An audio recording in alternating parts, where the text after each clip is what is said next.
Now, the card we have here on the bottom is the Judgment card. Excuse me. And the Judgment card has to do with the completion of a cycle that we've been going through, the karmic lesson that we've been learning. Just like I said, there's no scary cards in the deck. They're all designed to help us break karmic cycles and patterns, to learn the lessons from any karmic experiences we've been going through so that we can rise above and beyond. I don't know if you can see it, but there's somebody on a horse, or excuse me, it's a reindeer flying over a rainbow. That may seem like a silly image, but the idea is that we have learned something. And even with these two trees here, we have moved through kind of a doorway to a more enlightened state of being. And this polar bear here has just crawled out of this cave, which is something of a womb-like symbol, where he or she has gone within to understand life and to emerge from this reborn. Right, so there's a rebirth image in this. So let's take a look at the rest of the cards in here and see. I do want to point out, though, this is grabbing me right here. Just underneath the Judgment card, we have the Sun card, which is truly the happiest card in the deck. Once we release our karmic baggage, our karmic lessons, we can move on to such a happy and joy-filled state because we're lighter, we're ascending, we're becoming closer and more connected with our truest self and our truest purpose. And there's such beauty to be had within that. So all of this is leading you towards that path of enlightenment along your way. Now, the first card we have here is the King of Stones, which is represented by horse. Horse is about travel, about movement. Now, typically, stones is the slowest suit. The King of Stones can be very slow. Be that as it may, it's about having four square. Like, if you look at their legs, they're very solidly planted on the earth. You're not going to go cow tipping for horses. You're just not going to do it. King of Stones is very, very stable energy. This King of Stones may perhaps be a Taurus, Virgo, or Capricorn in your life. It could be somebody living in that energy. This could represent a boss, a supervisor at work. It could represent you being in that type of energy, Aquarius. Something like that, right? Somebody that is kind of in that, but managing themselves, right? This could be you. This could be somebody close to you, paying the bills, taking care of the routine, the day-to-day routine. Now, I'm also seeing here this energy of reflection. This energy of reflection here. So you've been going within. You've been trying to understand life's lessons. This card is the Moon card in other decks. But it does have to do with this idea of water and air and being able to go within. Understanding yourself, understanding the mysteries of the night, understanding, developing your intuition and so on. Be on the lookout for places of deception. I'm not really feeling that there's a whole lot of that going on in this reading. If the cards were surrounded by other things, I'd be more concerned about it. I think really here it's more about understanding how your internal world is being expressed in your outside. And having a new kind of an idea for something. I feel like your intuition is guiding you into some new form of behavior. In that you're having some kind of an idea that you may get to the place of understanding that from a reflection or from a meditation standpoint. Like taking time to go within, you may have that wisdom or that insight of what you need to do to solve some kind of a problem, or to be able to, maybe not even a problem, but to move to the next level in your life. It seems like you've got your material going on, that you're coming from a stable place, your home life, your family, your job, whatever. It seems like that's very stable for you. However, that doesn't mean that we don't want growth opportunities. This could be about getting that horse, instead of standing still, you want the horse to begin moving into a new direction. Stagnation can lead to boredom, and boredom can be a destructive energy. We can become angry in our boredom, or complacent, or unappreciative, or any number of negative things can tailspin out of stability. I know that sounds weird.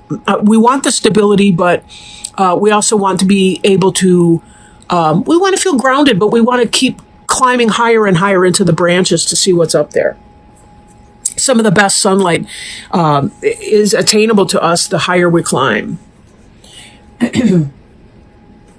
Now, some of you may have some kind of a challenge that you're going through. Two of Stones, these rabbits here are boxing. They are not celebrating or playing. They are struggling for dominance. So it may be that for some of you, there's some kind of workplace drama that's going on. I mention your workplace because the centerpiece of this is your skill, your Eight of Stones.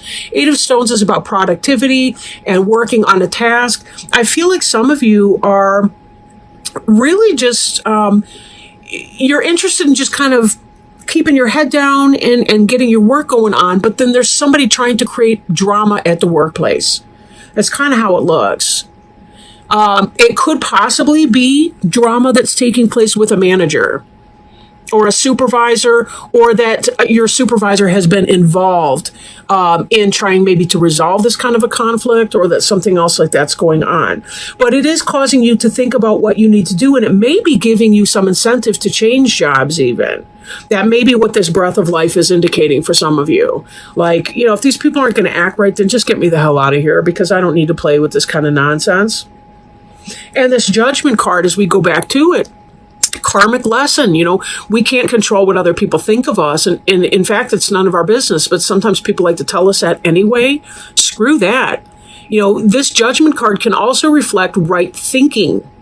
Right thinking, meaning that maybe it is about taking steps to get the hell out of wherever you are in your career. And I do feel this is just coming in right now. Like, for some of you, whatever this drama is with this Two of Stones card, it could be triggering something that has to do with a more, a deeper issue. Like a link to some childhood or earlier stage issue. Like maybe you're finding that this drama at work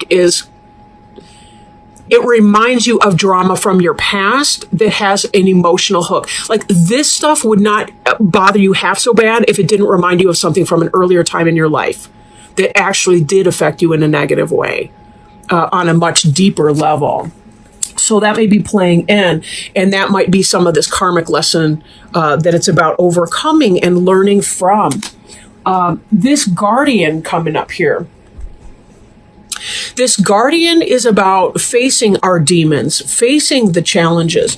It seems that you're willing, you know, to go in here and do this, right? It seems that you're looking at that. That's what this reflection is all about, is being able to understand where you're coming from so that you can face the Guardian and challenge the Guardian of the cage. This is a dead cave bear, basically. He's like a living corpse. He's all tattered. You know, this scary, scary cave, this is sort of where our shadow side likes to hide and create problems for us if we don't understand what's going on in that. This reflection card indicates so that there's a really, really great part of you that is about looking into that.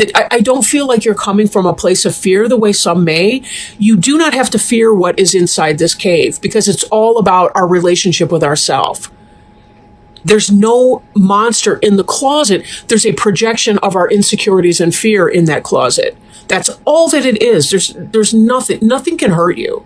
Nothing can hurt you without your consent. Now, that doesn't mean the random, you know, weirdo news story in the future or something like that. But that's most likely not what's going on.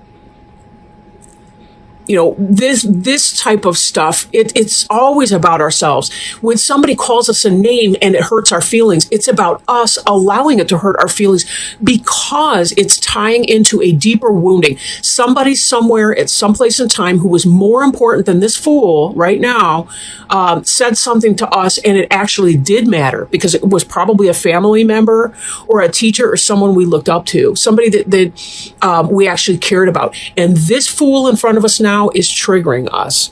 This is why it's important to face the shadow side, to face the guardian in this cave, because we have to knock down this bag of bones right here so that we can move on to something much, much better, that we can let this all go. Now, this seer energy, you know what's going on.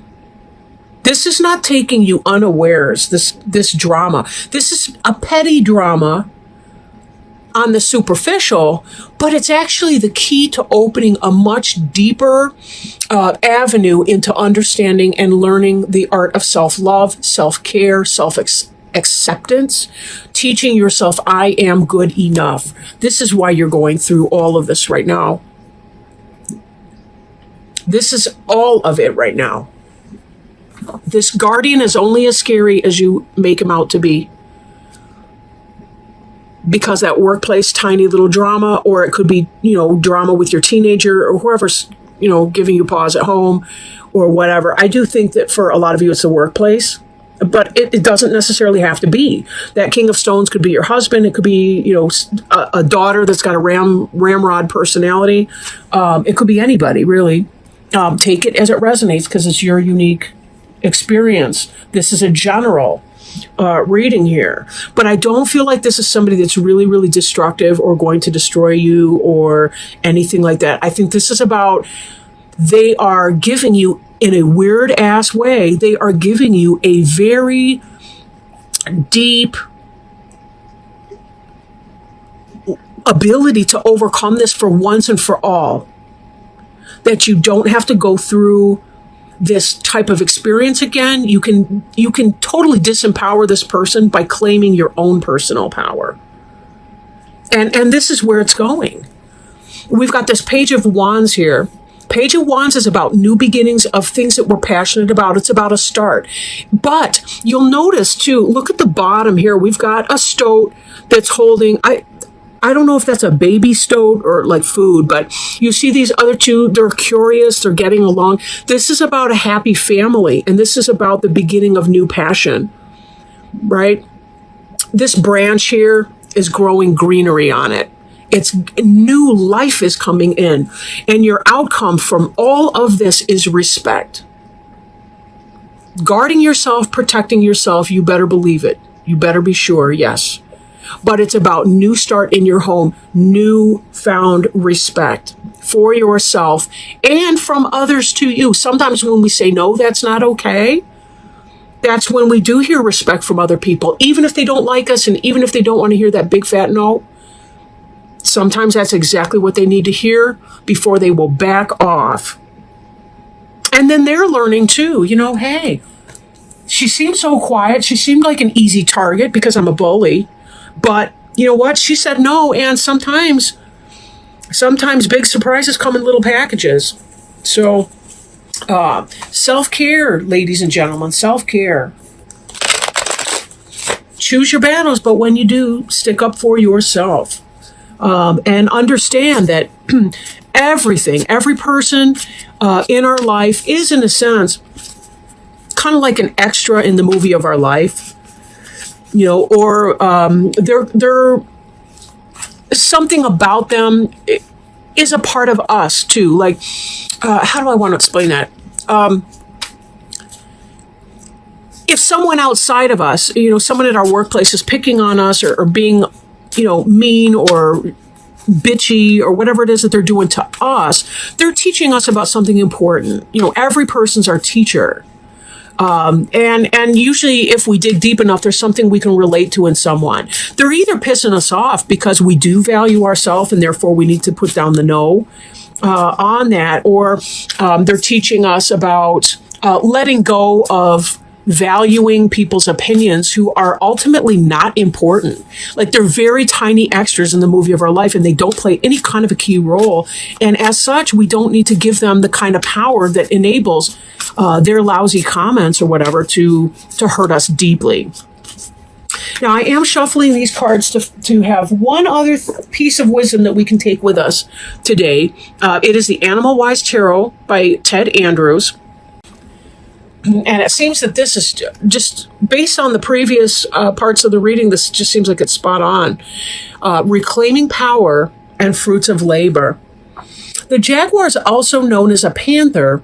Related to the leopard family of large cats, it is even more powerful. An animal of great mysticism and significance, jaguar's appearance reflects a time of reclaiming our own power. Whether it was lost, stolen, or broken, there is arising a time to claim our power and express it again, even more strongly and solidly than if we had not lost it in the first place. We will now be able to enjoy the fruits of our labors. The jaguar, like most large cats, is a stalker who will patiently wait until its prey is close enough to strike strong and hard. When jaguar appears, our patience is about to be rewarded, but we must strike when the opportunity presents itself. The jaguar's strike has great power, and it will often bite through the temporal lobe of its prey. They have even been known to shear off the heads of other animals with a single swipe of their claws. Because of this, when jaguar appears, we should trust in our own instincts and not those of others to know how best to attack. Because jaguars stalk, it is important when this animal appears not to let others know of our plans. Otherwise, the opportunity to reclaim what is rightfully ours might be missed. The jaguar is endowed with great magic and ability.